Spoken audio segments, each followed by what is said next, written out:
Okay, this comes in from Jared Moon. I've been building my 401k for only 10 years now. I started in my early 30s, a little late on my savings, but I've got over $350,000 in my 401k.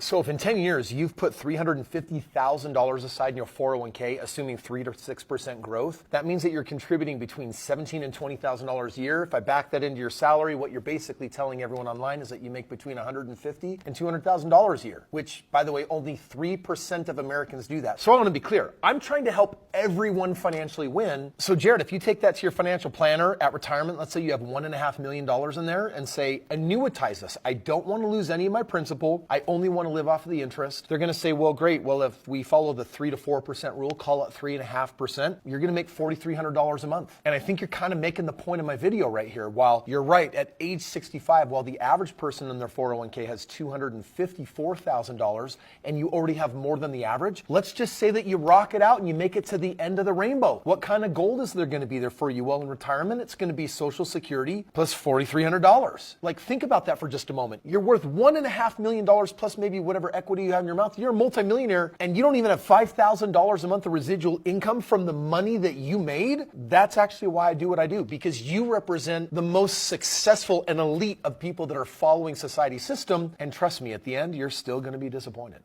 So once again, Kris, you're using words your brain really doesn't quite understand. So let's make sure we get a few things out of the way.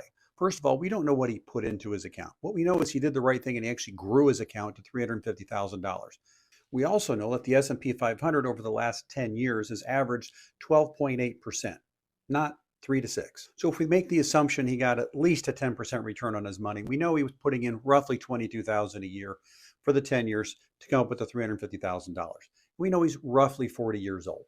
And somehow you're telling this guy that over the next 21 years or so, he's only going to go up to like $1.4 million if he continues to do what he's doing. Which, if all he does is for the next 21 years, going from 40 to age 61, he continues to put his 22,000 in there. He's got 350 in there now. He just gets a 10% return on his money.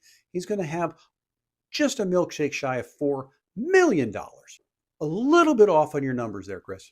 And of course, you take a 3.5% withdrawal rate instead of a 4% rate, which even the 4% is conservative. And at a 4% withdrawal rate on $4 million, that's 160 grand a year or $13,333. Again, significantly more than the 4 grand you're talking about. So Jared, all I can tell you is keep doing what you're doing. You're doing a great job, and don't listen to idiots like this.